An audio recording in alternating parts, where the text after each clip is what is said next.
We connect with businesses in the community to help both kids and parents get jobs and that sort of thing. And we have one particular lady that's her area of expertise. She just deals with financial literacy, not so much with the children, but definitely with the families, just in terms of budgeting and that kind of stuff. Just making sure that they know what they're doing. Because again, like you said, we need to make something that's sustainable.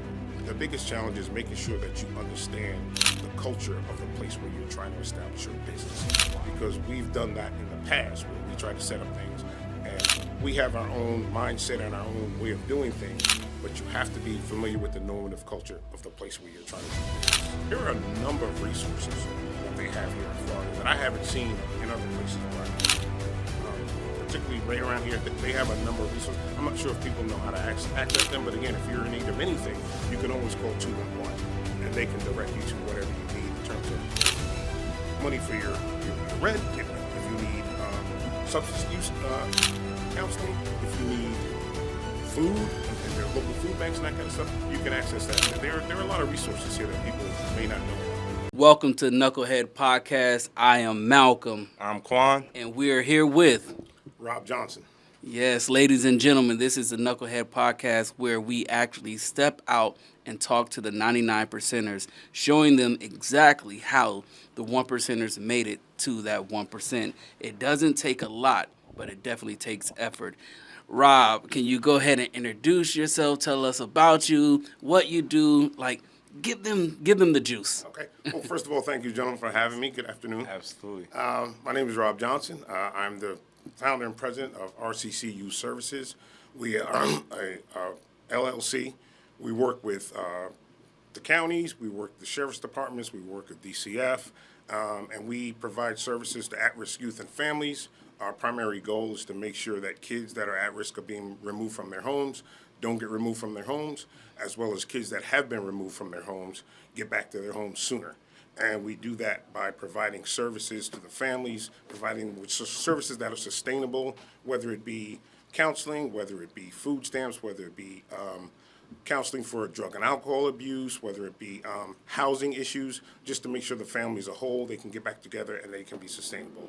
Our motto is that all families have dignity and worth, and we work to make sure that we can make changes that are sustainable for them. Definitely, man. I love it. One thing we were talking about before we jumped in is family. Yeah. We actually talked about how he became a part of your family because you're your son, but how he's always over your house. Now, you can tell him on air that he's limited to a certain amount of time to come over. Well, yeah. You can just let him know. He knows he can come over every Sunday because that's when we watch the Giants. There we go. He's good every Sunday during football season. If the Giants and Knicks are playing, come on by. Oh, man. And I'll probably have something on the grill. Yeah, there we go. Yes, sir. All right, so let's jump into it. How long have you been doing what you're doing when it comes to you? I've been working with at-risk youth for many, many years. Back in Pennsylvania, I was a probation officer for about 10 years. Then I went to work for a company that actually I ran alternative schools in Harrisburg, Pennsylvania, Philadelphia, Lebanon, Pennsylvania, Lancaster, Pennsylvania, in New Jersey, and in New York. So I've been working with at-risk youth for probably about 20 years now. Wow. And then I branched off to a company that did similar things to what I do now in terms of working with kids, trying to get to the source, trying to get them before it becomes a huge problem, before they get incarcerated, before they go to juvenile, before they get in detention and that kind of stuff, getting the families the supports and the resources that they need to keep kids from getting, deeper into the system. Yeah, deterrence. Once you get locked in, it becomes really hard to get out. Absolutely. Yeah. So I've been doing that for quite some time. The business that I have here, I've been running since 2019 down here in Florida. And we're licensed in Florida, Georgia, and Alabama. Wow. Well, first of all, let's that was amazing. Let's give him a round of He applause. calmly just dropped Yeah, he some just- gems there. First Wow. time I ever been speechless. So I have a question. So doing what you do, what about being in your particular field and industry, right? Because we're talking about an at-risk population, and a lot of times it's not the sexiest, glamorous thing, right? So can you really speak on why it's so important that people, do pay attention to this industry and why it's so relevant in today's society? I think it's because, we see what happens with kids, and, it's always been my philosophy that, again, everybody has the ability to be successful. Everybody has the ability to succeed. But I work with people that a lot of people forget about, okay? Yeah. Or that people literally just kind of toss aside. And so if you hire the right people, because it's never about the what, it's always about the who. You have to have people that are compassionate, that care about kids that oftentimes a lot of people don't really care about. But if I can get you, I can teach you how to do all the paperwork, I can teach you how to write all the reports, but I can't teach you how to care about kids. Right. Because the kids that we work with, and the family sometimes, when we walk in the door, they're not always happy to see us. I might be walking in with the sheriff, I might be walking in with someone DCF, and families are not happy to see us, but we have to bridge that gap and make sure they understand, hey, we're here to help you. And what we want to do is make sure that you understand that everything we do is for your benefit. And so once we bridge that gap, then it becomes much easier to do the work. Got you. So how do you go about bridging that gap? Because I feel like that's a piece that that could be run individuals off from even going into this industry. You're absolutely right, because I tell people when I interview people, and this has been for many, many years, I tell them, hey, these people are going to call you everything other than what your mother named you. Right. And so, but again, it's the right people with the right conviction and the right passion for it. And then it's just about building rapport. Even when you're in crisis, like when I ran my alternative schools, most schools, if you go to school and you act up, they suspend you. We don't suspend. No matter what you do, you're coming back tomorrow, and you're going to see us, and we're going to work through this. We do life space interviews with people, so when we have a disagreement, we sit down and we talk about it. Okay, what happened? What happened prior? What happened to the point we got the crisis, and how do we move forward? And so it's really just about communication and caring. Gotcha. So my next question would be, so seeing as though you've been, because you were a probation officer, you did serve a lot of these in the educational field as well. What about being in that field? Because those are really secure positions and jobs. So what was that drive that made you want to have your own business as well? Like, what about that was a calling for you? I loved what I was doing, and there was a little break because when I left one company, I came down to Florida. This is in 2010, and I had a consulting business. Okay. And that consulting business was with a bunch of different counties around here, and I helped them build out their alternative education. And so just how to do it, because a lot of times alternative education sounds pejorative. It's like, oh, this is a bad kid or whatever. But it's really just a kid that needs a little bit more attention, needs a little bit more guidance, and and needs to be shown some care and compassion. And so once I started doing that, I was like, I think I can do this better than the people I was doing it for in a different way. I can take what I learned and put my own spin on it and do it a little bit better. So that's what kind of motivated me to do my own thing. Got you. And I'm pretty sure you have a ton of success stories from these kids. I got a text message from one of the guys that worked in one of my programs. He still lives in Philly. Oh, wow, okay. And he said, a kid reached out to him on Facebook and said, hey, Mr. Mack, I realize now, this kid's probably about 25 now. And he said, I realize you guys really cared about us. Even though you guys were very demanding, you really cared about us, and you probably saved my life. I literally got this text a week ago. Wow. That's amazing. So that shows, I feel, in entrepreneurship, discipline goes a long way, right? So just listening to that shows, even though what he probably at the time was like, bro, get off my back. Right. Like, leave me alone. Yeah, right. Well, it's even like, think about your childhood. Your parents were hard on you. Yeah. But, and you, at the time, you were like, man, they were just jerks. Yeah. But now you're like, man, I get it. Yeah. Absolutely. I get why they did what they did, and that's what made me who I am. Right. That is true. I was just telling Tim when we were at the event, I was like, man, my dad used to have me go out and lay sod. I hated laying sod, but now my work ethic is crazy. One, because I don't want to go back in the sun. Or never lay sod again. right. But the simple things, kick it tight. Yeah. Those things, it made me like, hey, make sure everything you do, you give it your all. Right. So I agree 100%. I like that. So, And that's how it is. Sometimes we have kids, and even sometimes what I do is, like quarterly, we have family meetings. So if the families agree, we'll bring the families together and talk about their experience. So it's also about, because everybody is a stakeholder. It's not just, it's not the people that that pay the bills. It's not just my company, it's the families, it's the kids, and we talk about things like, so what can we do better? How was your experience? How can we improve it? It's all about like making sure everybody's involved. Gotcha. So I got a good question. So what are some? Because I know I did read a little bit in the nonprofit space, and one thing before I actually took the leap and actually walked into that industry, you hear a lot of misconceptions about barriers. Oh, it's too much paperwork, or I don't want to deal with all these at-risk people because it's just a headache. What are some of the misconceptions that you can debunk about working in a nonprofit and dealing with at-risk communities? Well, we're actually not a nonprofit. We're an LLC. Okay, gotcha. We're an LLC. But just working in that space, again, you have to have the passion for the work. Depending on how you do it, like I said, if you're a nonprofit, it is a little bit more complicated in terms of, you have to have a board and all these kind of things. Correct. Those things I don't have to do because I'm the president and the founder, so Right. we kind of run the company. And I let, instead of having a board, I let my parents be the board. You know what I'm saying? Because instead of, if you run a program and you have to get licensed and, the state comes in once a year, twice a year and audits you, we get audited every day because we're in your house. We have people that call people once a month to see how things are going, to see Wow. what's going on with it. So for me, it works better when the people that are the stakeholders are my board.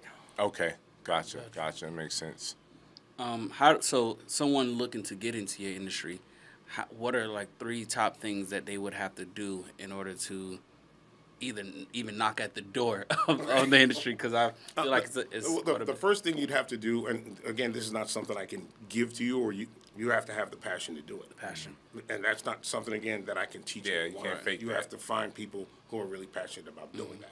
Second thing, the other part is relatively easy. You go and you just, go into Sunbiz and you get licensed as a business, whether you want to be a nonprofit or an LLC or however you want to structure your business. That's depending on what you want to do. Right. And then you just start recruiting. And you're gonna for every 15 people you interview, you'll probably hire one. Because it takes a special kind of person to do the work that we do, Gotcha. and it's not easy. Right. Wow. So speaking about that, right? So that sounds like a 1 to 15 ratio. How hard is it to kind of scale out a team, right? Because like you said, you're dealing with 15 people. You're lucky if you get one. Right. So how is that? What are some of the challenges with scaling? What are the qualities are you looking for outside of definitely having the passion and the drive and having the genuineness to want to actually help people? Well, we have to have people that are willing to work non-traditional hours because our families and our kids need us. They don't need us from 9 to 5. They need us sometimes on the weekends, sometimes in the evenings. We need that's when we need when kids get out of school. Excuse me. That's when they get into trouble. So that's when we need to be around. So we have to have people that are flexible in terms of their schedule. Right. Because we don't need you from 9 to 5 because parents should, if they're not at work, you should be taking them to find a job because these are all the things that we do in terms of all encompassing. We're working with the kids to build them some skills to make pro-social choices, but also working with the parents to make sure we do parenting classes, we do life skills classes, we do we do groups for kids, we do groups for parents. Like I said, we do our quarterly meetings. So we do a lot of things to make sure that the family, because the one thing we don't want to do is give them something and then we walk away and it falls apart. We want to give them something that's sustainable. Because I worked for many years in residential facilities back in Pennsylvania. And the problem I had with that was, when you're in a residential facility, kids are going to do exactly what you tell them to do because they don't have a choice. But as soon as they walk out, if they go back to the same environment that they came from and the environment hasn't changed, then the kid reverts back to what the kid was doing that got them in trouble in the first place. Right. So we're trying to fix the home while we're trying to fix the kid. Wow. You're knocking these questions out. I'm blown away. I don't know anything. Let me put that on the air. Right. So I do have another question. So you kind of mentioned about environment, and we're big on that, especially on this platform where, again, the mission here is to really connect those 1% people like yourself who have businesses, who are able to, come from, a part of society that maybe we weren't taught that. Because I know when I was in school, I wasn't taught about financial literacy and how to set up a checkbook, how to save money. Are these things that you see being relevant in your industry dealing with these at-risk populations? Absolutely. And we we connect with businesses in the community to help both kids and parents get jobs and that sort of thing. And we have one particular lady that's her area of expertise. She just deals with financial literacy, not so much with the children, but definitely with the families, just in terms of budgeting and that kind of stuff. Just making sure that they know what they're doing, because again, like we said, we need to make something that's sustainable. Correct. You know what I mean? If we don't teach you new skills, then you'll revert back to what you know. Okay, so another question I have for you. So, knowing what you know now, what were some of the biggest challenges that you had to go through to get to this point where you're at now? Because you definitely well knowledgeable and you know a lot, but I'm pretty sure you have some crazy setbacks. There were some struggles. I mean, really just when you go to like a new place. So let's say when I came down to Florida to start my consulting business, oftentimes when you go to new places, and let me circle back. When I worked for a company doing similar things, I went all around the country. I went to California for almost a year. I was in South Carolina for almost a year. And when you go, so when I come down here to Florida and I want to do this, and I'm going in, basically just kind of cold calling for real, just like calling different counties, calling DCF, calling different people, and they think you're like a carpetbagger. You know what I mean? They're like, you're not even from here. So the biggest challenge is making sure that you understand the culture of the place where you're trying to establish your business. Wow. Because we've done that in the past where we try to set up things and we have our own mindset and our own way of doing things, but you have to be familiar with the normative culture of the place where you're trying to do business. Because Florida, Tampa is not Philly. Philly is not Jersey. Right. They're separated by a river, but they're vastly different places. Right. You got. Oh man, I'm over here. I'm listening. Go ahead, man. I promise you, I'm just sitting here listening. So I would love to hear about during your journey. What was that pivotal moment where you were like, "This is my calling, right? This is my purpose." Because, like you said, you've been doing this for quite some time. So it had to be a moment where you got that confirmation, like this is what I need to be doing. Like I have a mission here that I need to fulfill. What was that moment for you? I was in college. And I was in college a really, really long time ago. And I had to do an internship. That was it was a 6-month, a semester-long internship, and I did an internship at a facility in North Carolina. It was a detention facility for youth, and I fell in love with it. I was like, and again, it was the same thing. It became my passion, and again, the kids never call me Rob Johnson. They call me many other things, but they never call me by my government name. But I loved it. And so, moving forward through different, jobs and things, I was like, this is my calling. This is what I'm meant to do. And that's really pretty much what I've done in different capacities, but that's what I've done professionally my whole life. Wow. That's remarkable, honestly. I feel, and just listen, correct me if I'm wrong, but I feel like when individuals walk in their passion, and it's solely, like, truly their passion, and not focusing on the money, even though we need to live, we have to live by default, like, the money comes. Like, the money comes because you're doing it from a good-hearted place to get you where you're, to change lives. You're doing it for people and just good people. And that's interesting that you say that, because I've always told people, you don't get in this field, this industry, to make a lot of money. And when I say what I do, I'm not just talking about what I do. I'm talking about human services. It's just not. It's not sexy. Right. It doesn't pay. Well, it's not a hedge fund manager. There you go. But that being said, if you do it with passion and you do it the right way, the money will come. Like you said, the money will come. Absolutely. So, what advice, if you were to talk to the younger you, what advice would you give yourself? I would have told young Rob Johnson, you should have struck out on your own earlier. Oh. Wow. Yeah. You could have done what you're doing probably 10 years before you did it. So I would say, and I would tell anyone who's thinking about entrepreneurship, there's always a reason not to do something. You could think of a million reasons not to do something. When I started my business and we sat down, there's a million reasons not to do a lot of the things that we do. But if you're doing it for the right reasons, you're passionate about it, just go for it.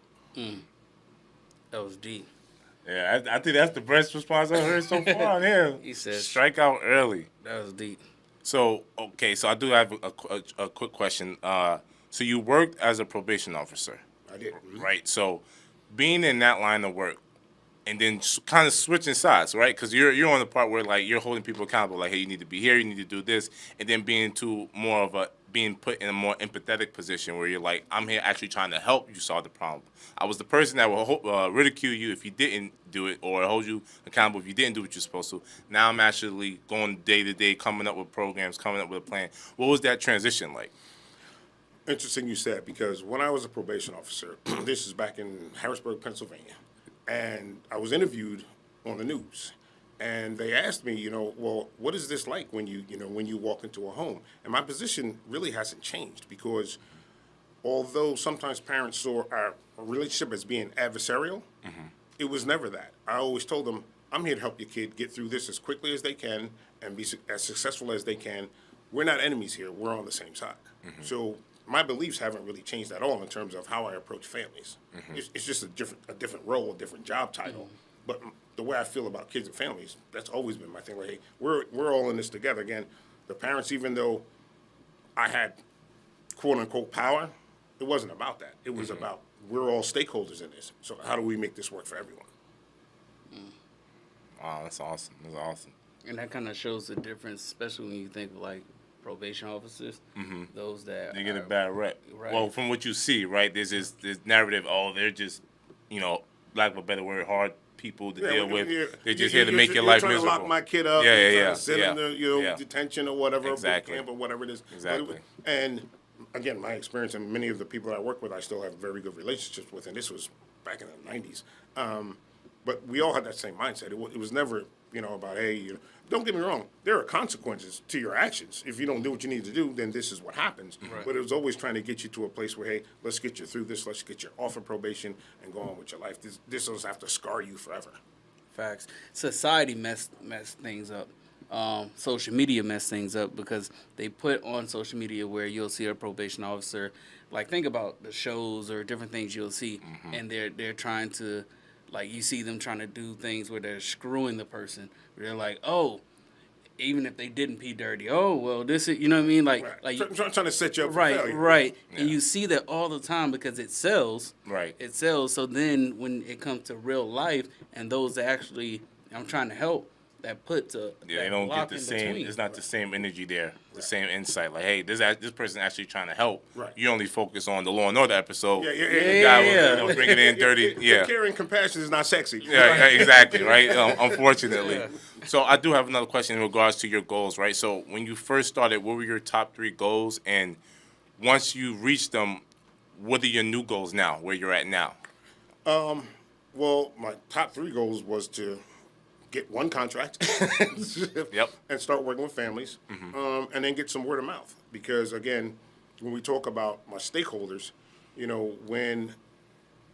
so let's say I'm somewhere, and we have enclaves of people where we work with, whether it be back in Philly where it's in the projects, I might have 10 families there.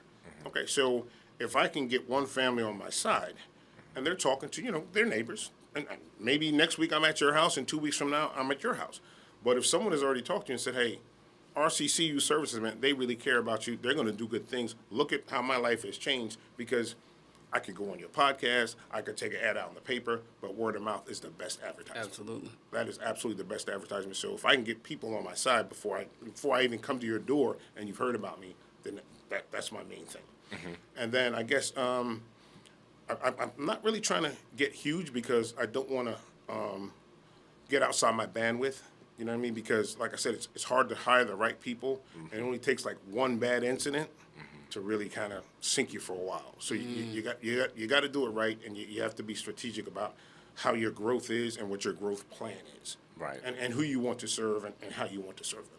Right, and I think that's a good point, because a lot of times when you're dealing with an at-risk population, you hear a lot of stories on the news about, this person, they weren't, having clean facilities, or they weren't really catering to the people they were supposed to in the right way. They were just trying to get them for the Medicaid it was a the money benefits. grab. Yeah, exactly. So with your experience, right, now that you are at a point where you're a little bit more established and obviously you have a lot more experience, what is your 3 primary focus on your business as it stands right now? Is it still just serving the clients you have to the best of your ability? Are you looking for to divvy into other populations? No, I kind of like what we do, and like I said earlier on, my main thing is to do things in the community. I don't do beds. I'll never do beds because I don't think that's true to what I believe in terms of helping people and making something that's sustainable. So I want to stay community based because when you work with people in their environment, in their homes, that's something. Because now when I leave, if you run out of food, or your lights get turned off, you call 211, or you go there, or you go here, and these are things that can sustain you if you fall on hard times again, even when my company's not around. Right. And so I want to stay community based. A little bit more growth, not a ton of growth. I'm not trying to, take over the world. Maybe, hey, just the Suncoast. And I'm good. Right. So on that note, I do. So the next thing I want to ask you is, what are being in your particular field? I see that you mentioned communities. What are some of the biggest needs that these communities actually need? Right, because you're the one on the front lines. Your company's on one of the front lines. What are you seeing? What I'm seeing, and it specifically in Florida, because it was different in different places. In Florida, I'm seeing a lot of drug addiction, and I'm seeing a lot of homelessness, or people on the verge of homelessness.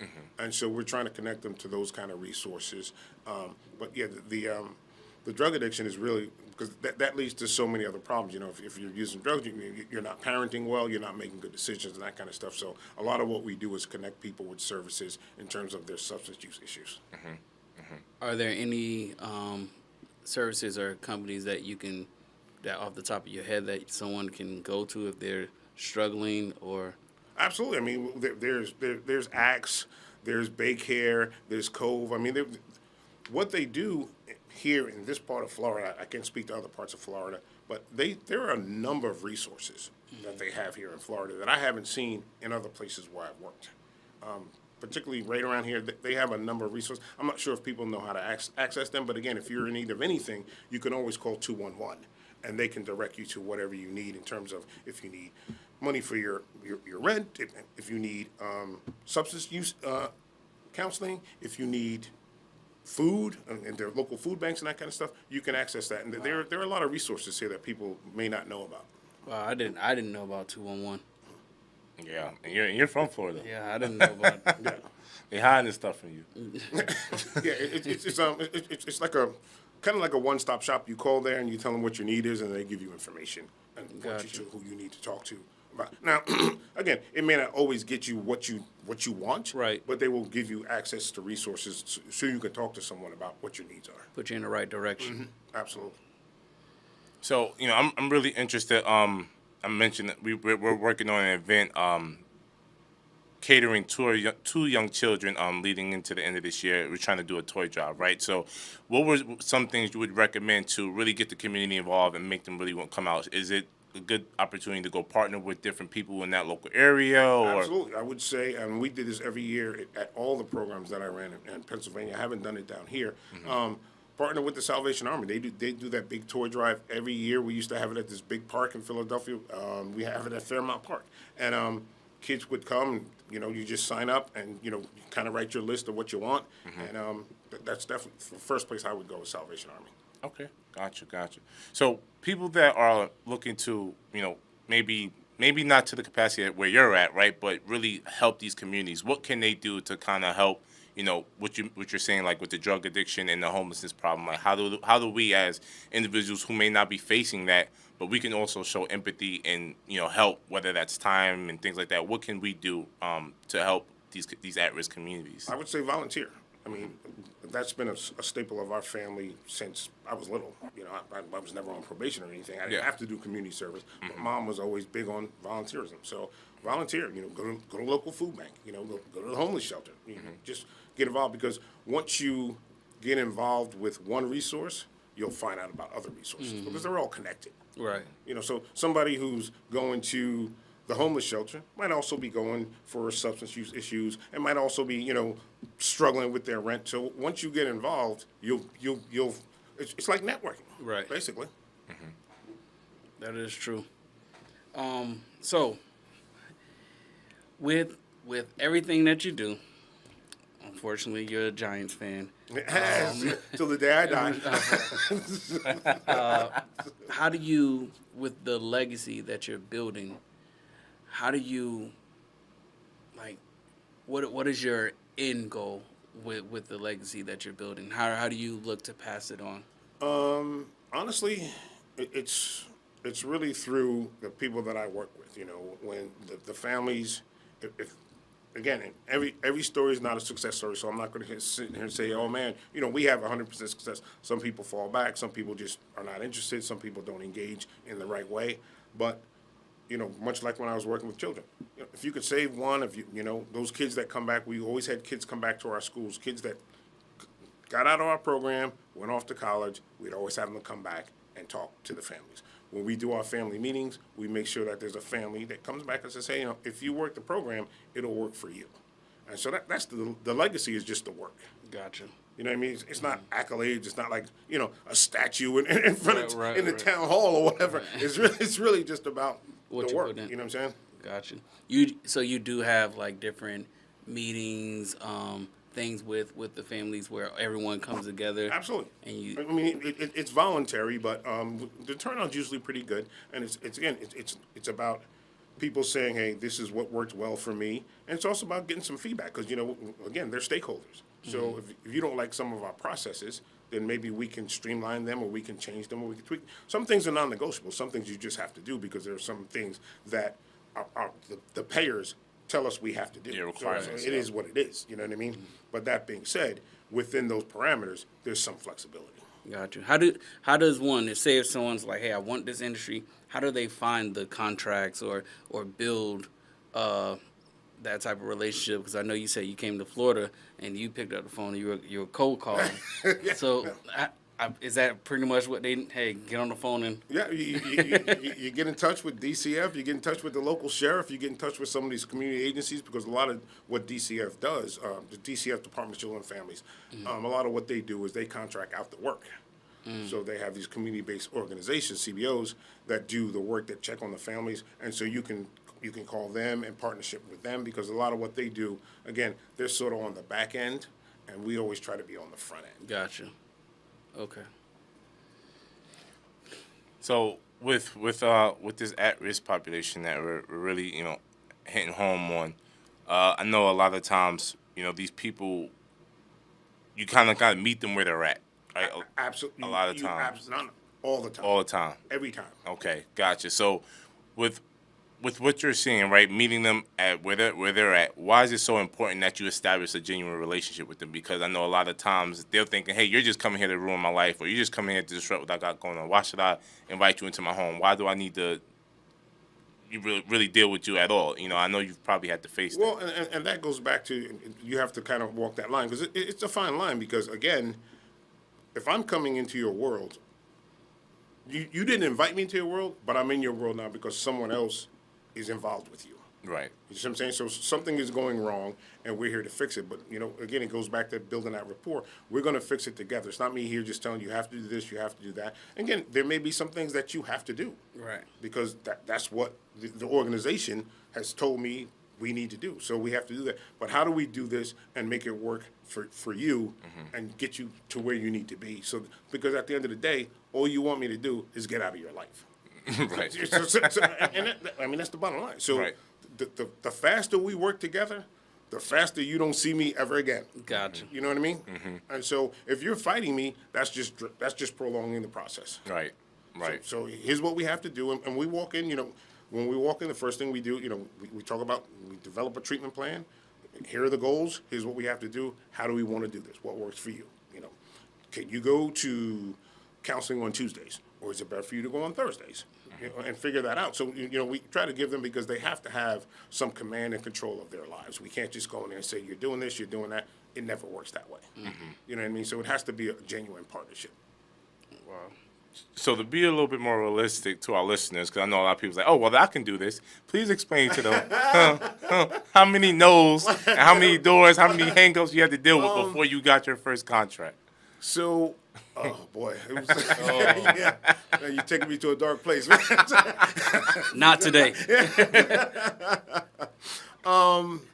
was a lot of no's, but So you don't just call. You try and set up a meeting. You bring your brochures, and you direct them to your website, and you just got to spark some interest. And you tell them about some of the things you've done, show them some of the success you had, whether it be here or in other places, and then again, but the main thing is if I can keep a kid in their home, that saves money. Mine is a cost saving program.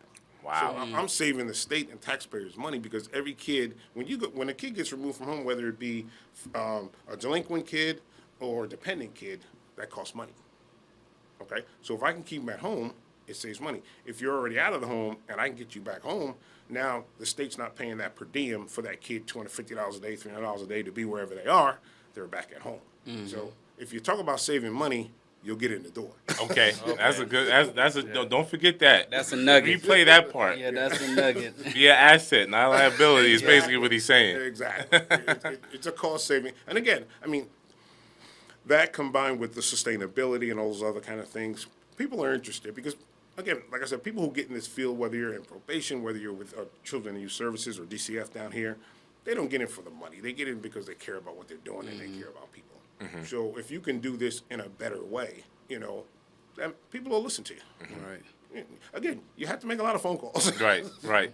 And from your perspective, right? Because you've been doing this for us, I would say over a decade plus, right? Yeah, absolutely. So, where do you see this particular industry expanding? Do you see it, dimming down? Is there a need for more help? Is there a need for less help? I hear a lot of answers sometimes. There's definitely a need for more help, and I can say in the states that I've worked, which has been about 5 or 6 now, every state is moving away from placing kids outside of their home.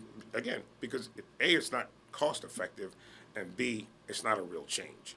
So when we're working with kids, even we have the program where kids are outside of their home. So 1 week we're working with the kid. We go visit the kid at whatever placement they're in, talk to them about what's going on, talk to their counselor. The other week we're working with the family. Okay, mom, so what's going to be different? How are we doing with this? How are we doing with that? Because again, if you don't do both, you're really not doing anything. Right? So there's a great need because, again, it saves money. It saves money and it works. Gotcha. Because the recidivism rate for kids that are placed outside of their home, whether it be dependent or delinquent, it just doesn't work because you haven't changed the environment to which they're going to return. Gotcha. And I always thought different, to be honest with you, until you start saying this. Because when I look at it, I'm thinking of that mother or that father that's like strung out on drugs or extremely abusive. So them always like if they go back into that environment, it's gonna be hell. Like it's gonna be hell. Well, it will be if the environment doesn't change. Gotcha. If you just take the kid, so you take Johnny and you put him in boot camp and he goes to boot camp for 6 months and nothing happens on the other side, he's going back home. And if mom and dad haven't changed, then nothing's really going to change. So would you say the hardest part is not changing the kid? It would be more so the environment of the parents? I think it's equal. Equal? I think it's equal because, we're all a product of our environment. Yeah. Like you said, I mean, our families are very similar. Absolutely. So we have to change the kids' thinking, whether it, again, now I'm just kind of thinking on the juvenile justice side. We've got to change that criminal thinking, that criminal mindset, but you also have to change the environment. Because if mom and dad don't change anything, then, as soon as he gets back home, he's going to fall back into the same habit, familiar places, people, and things, and he's going to do what he did that got him there in the first place. Right. True. So what would you say to that family that's not at that point where the kid's out of the home or they're not at the point where they have to see you yet, or DCF or probation is not there, but they're on the verge? What advice would you give that family as a whole of what they can do before they tip over? I'm glad you asked that question because I've been struggling with that. And when I figure that out, I'm going to write a book and I'll just move I'll move the book and you guys will never hear from me again. Never again. Just buy the book. Buy the book. Because the problem is the way the system is set up, the system is very reactive.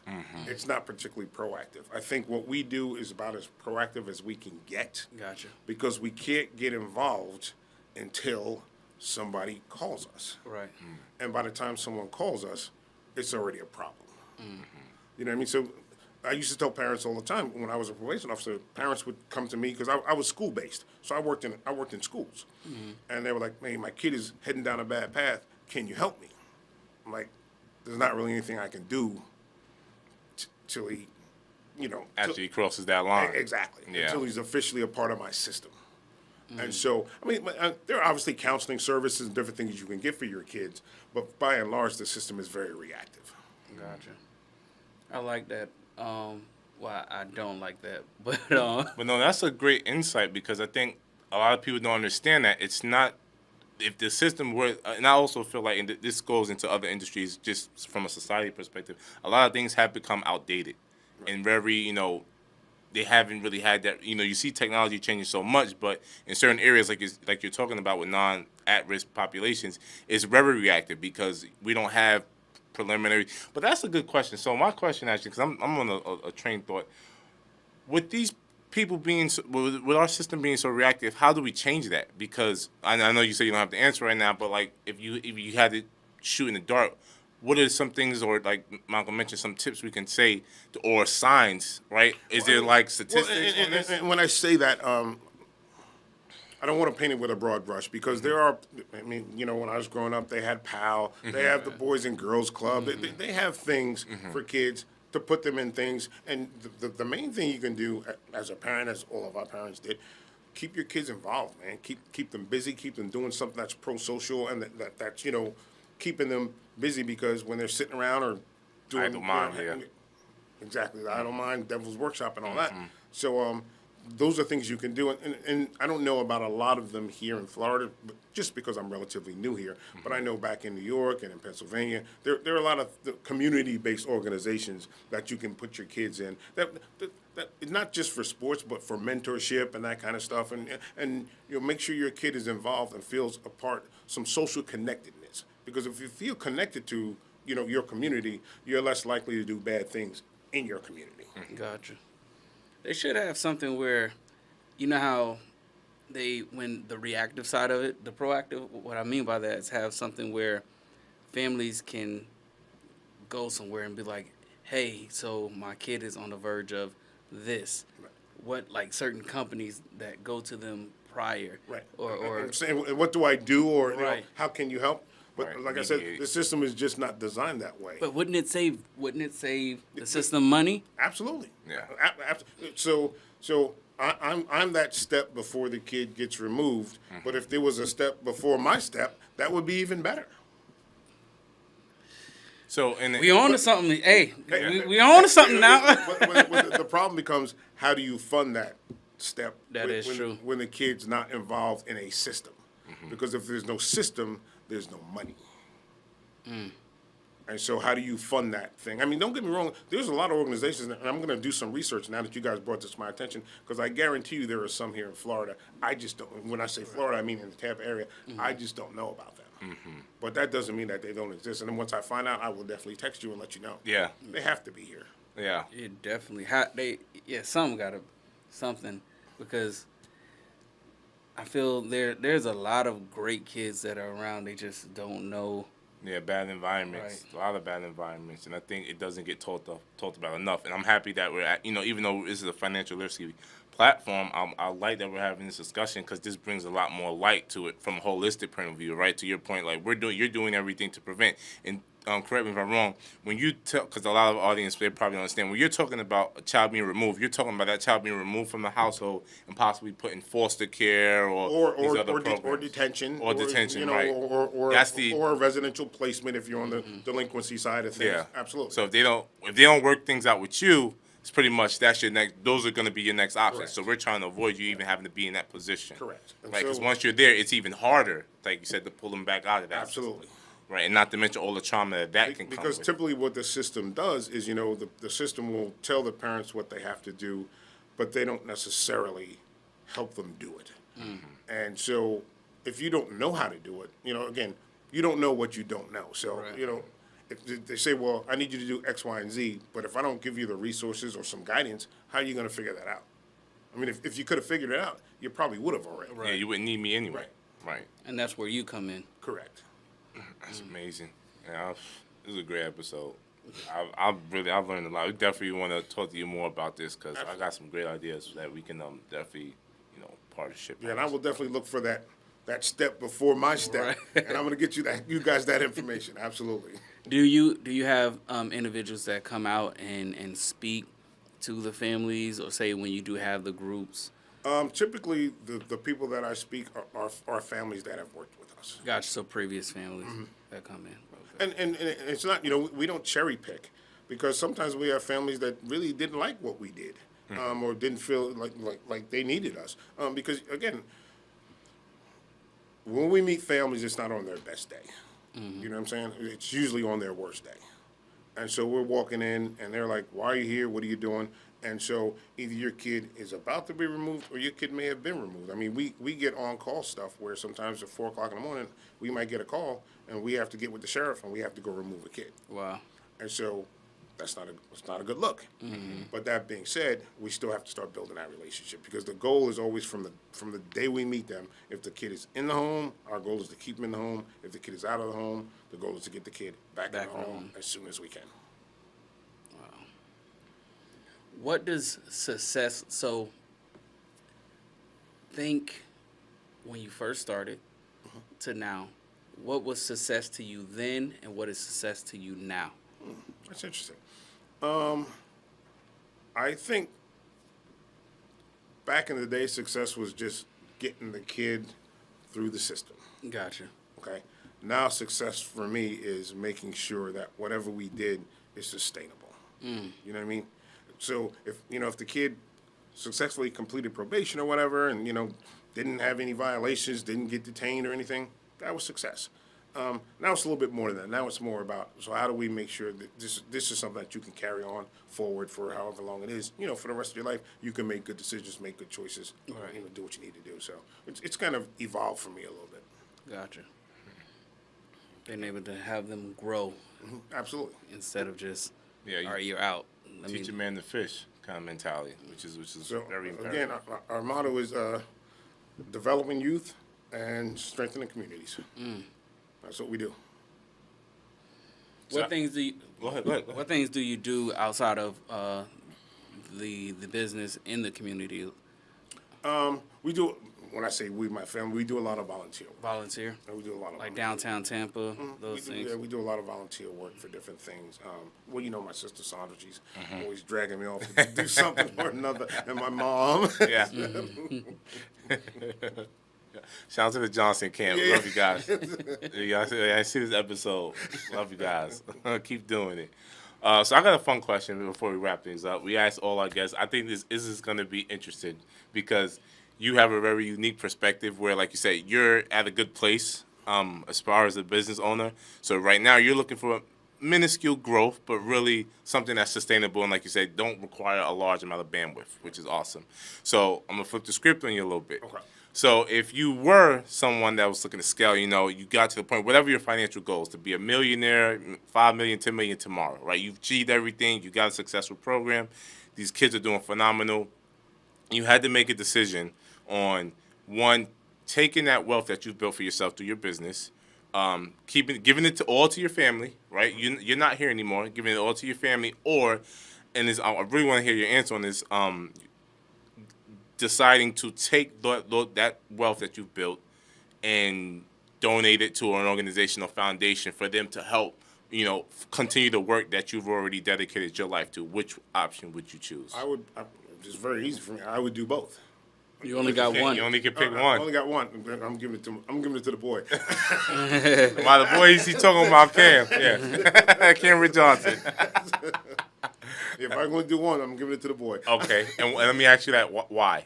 Because you have a unique perspective where you've seen where, families aren't in a good position, right? And they need the assistance, they need the help. So you understand that need there as well. But to your point, you're saying, hey, I got to take care of the boy in this reference. So why would you choose the other option? Well, A, because that's my job, and B, I know he would do the right thing. He would give money away. Right. If I left him $10 million, he would take care of other people. Absolutely. That's just who we are. Correct. You know what I mean? Yeah. Yeah. But I'm not going to give it all away to somebody else. And, Right. You don't know where that money's Yeah, going to end up. exactly, yeah. Yeah, 100%. It's definitely going to the boy. And by the way, he does call him that every time I've seen him. Like, let's be clear. Really? Oh, yeah. I've never heard him call him the boy. It's hilarious. I love it, though. I love it. I love their relationship all the time. Yeah, it's awesome. So if individuals are looking for your services, how do they reach out to you? Go to the website, rccuservices.com. rccuservices, all one word, .com. Okay. So there you have it. If you're looking for an established company that has passion and heart and really care, and it's not all about the money, that's where you go. You find Mr. The boy's father. The boy's father. That's funny. Any last words that you would like to leave with us? No, just the thing you asked, if people just get involved. There's a million ways to get involved. And like I said, I'm going to find some of those pre-steps. Right. You guys are going to tell the listeners Absolutely. about those pre-steps as soon as I find them. Absolutely. Definitely. Absolutely. Get involved. Whether it's small, whether it's big, do something. Absolutely, 100%. And get out and vote. Yeah. Go vote. Yeah. ASAP. Yeah, man. We down to the last week, I think? Last week of the vote, right? Well, today's the last day of early voting. Right. Yep, today's the last day, Saturday. Yep, today's the last day of early I know we got like 2 weeks left, if I'm not mistaken. No, 1 week. Tuesday is the 5th. Oh my gosh! Yeah, well, we got till Tuesday. We're recording this. It's Saturday. You don't have 2 weeks. Yeah. You've got like 3 days. Get out and vote. Get out and vote. Whoever he's voting for, he's trying to make the other people not go. Hey, I'm an independent. I'll go for the best candidate at the time. I don't have a dog in that fight. But yeah. This is the Knucklehead Podcast. One thing that I would like to leave with everyone is what I got from this is start with your passion, start with your heart.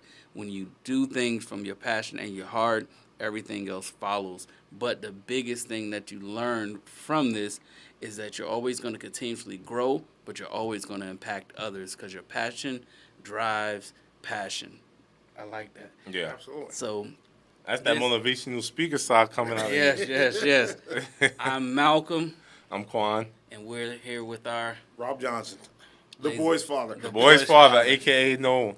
This is the Knucklehead Podcast, where we talk to the 99%, showing them certain ways to jump into that 1 percentile. See you guys at the top. That's the pod. Thank you for having me.